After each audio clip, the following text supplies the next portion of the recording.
오늘 어린이 미사를 봉헌하면서 우리 아이들에게 부자에 대한 것을 물어보았습니다. 과연 얼마나 돈이 있어야 부자라고 생각하는지 그것에 대해 물어보았더니 그 대답이 걸작이었습니다. 아이들 의견으로는 제일 작게 부른 친구가 1억을 불렀고 제일 많이 부른 친구는 10조를 불렀습니다. 하도 주변에서 돈들에 대한 소리들이 많다 보니 아이들 역시 바뀌게 되는 것 같습니다. 하지만 반면 우리 주위에 아직도 힘들게 사시는 분들이 너무나도 많이 계십니다. 제가 보조신부 때 어느 집에 세례를 위해서 방문을 한 적이 있었습니다. 할아버지 할머니가 두 분이 함께 사시는 집이었고 수녀님이 방문교류를 해서 영세를 하셨던 분이기에 처음으로 세례를 주기 위해서 이제 나가게 되었던 것입니다. 제가 있던 본당은 신자가 10,000명이 넘는 큰 본당이었고 신도시 지역이기 때문에 그냥 아무 생각 없이 따라 나서는데 계속해서 반장님이 골목골목을 지나서 가는 것입니다. 그 골목을 지나 있는 집이 딱 한 채가 있었는데 무슨 저는 귀신의 집인 줄 알았습니다. 그 도시 한복판에 그리고 2000년도에 다 쓰러져가는 초가집과 같은 집이 있었던 것입니다. 도시 한복판에 아궁이로 떼는 집이 있는 것도 놀라웠고 완전 시골집과 같은 모습으로 서 있었던 것입니다. 집 마루를 신발을 벗고 올라서고 이제 문을 열려고 보니 문도 우리 옛날에 시골에 되어 있는 격자 무늬에 창호지로 되어 있는 그런 문이었습니다. 들어가려고 문을 열었는데 안쪽이 완전히 캄캄해서 하나도 보이지 않는 것입니다. 그리고 문을 여는 순간 그 안에서 악취가 나도 모르게 팍 하면서 코를 찌르면서 풍겼습니다. 솔직히 속으로는 우욱하고 올라왔지만 그래도 사제가 그래서는 안 될 것 같아 간신히 참고 그 안을 자세히 들여다보니까 저 멀리 있는 빛도 거의 안 들어오는 곳에 할머니 혼자 어두운 형광등 불빛 아래 전기장판을 켜고 있는 것입니다. 그때가 6월 말이라 아직 추울 때인데 거의 냉골인 바닥에서 할머니 혼자 전기장판을 켜고 누워 있었습니다. 중풍을 앓은 지가 벌써 20년 가까이 되었고 자식들에게는 버림을 받아서 낮에 할아버지가 폐품을 주어서 생계를 유지하는 그런 집이었습니다.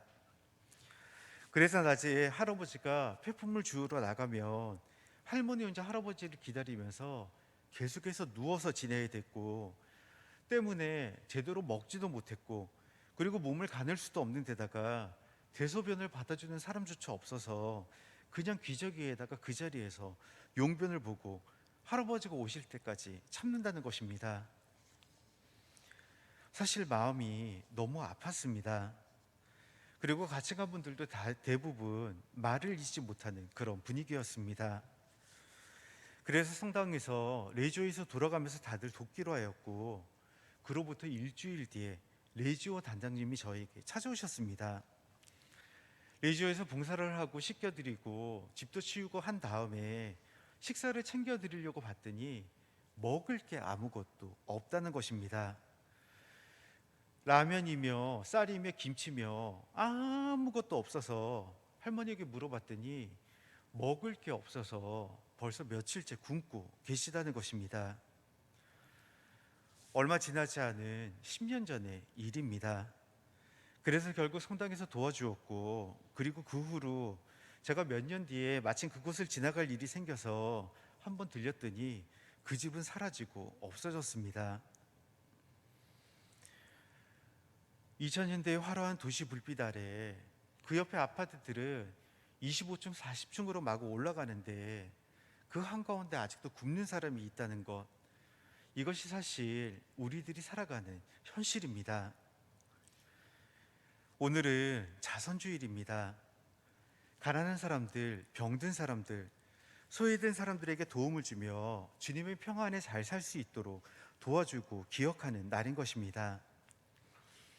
사실 자선이라고 하면 나누는 생활이며 특히 남이 모르게 나누는 것을 자선이라고 합니다. 높으신 분들처럼 남들이 다 보는 데서 기재들까지 데리고 가서 상자를 쌓아놓고 사진을 찍는 것은 엄밀한 의미에서 자선이 아니라 돈지랄이라고 하는 것입니다. 또한 연말연시를 맞이해서 연중 행사처럼 남을 돕는 것도 자선이 아니며 평상시 나의 생활 중에 나의 것을 조금 아끼고 그리고 내가 부족함에도 불구하고 내 입을 것, 먹을 것, 쓸 것을 아껴서 남을 돕는 것이 진정한 자선인 것입니다. 예전에는 그래도 연말이 되며 서로 돕자면서 방송도 나오고 하였지만 이제는 아예 그런 것조차도 보이지 않는 것이 요즘의 실태입니다. 이런 의미에서 우리들이 지내는 화려한 성탄이 큰 축제가 무슨 의미가 있을지 너무나 아득한 이야기로만 들립니다. 교회 여러분, 하느님은 세상을 만드실 때 절대로 부족하게 만들지 않으셨습니다. 모든 사람이 다 풍족하게 먹고 살 수 있도록 이 세상을 만드셨던 것입니다. 하지만 소수의 사람이 많은 것을 가지고 나누지 않기 때문에 다른 한쪽에서는 지금도 굶어 죽어가고 있는 것입니다. 그것도 매일 4만 명씩 쉬지 않고 굶어 죽어가고 있습니다. 교회 여러분, 우리들이 이 세상을 살아가면서 나누지 않고 나 혼자 잘 먹고 잘 살고자 한다면 과연 내 인생의 의미는 무엇이겠습니까? 그냥 나 혼자 잘 되고 편하게 하고자 한다면 이런 내 삶이 무슨 소용이 있겠습니까?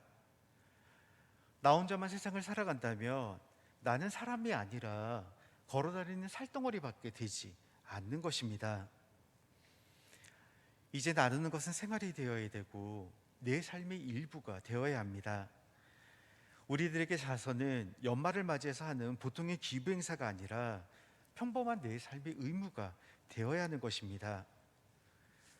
왜냐하면 내가 얻은 것이 있는 만큼 다른 이들과 나누는 것이 사람의 기본이기 때문입니다.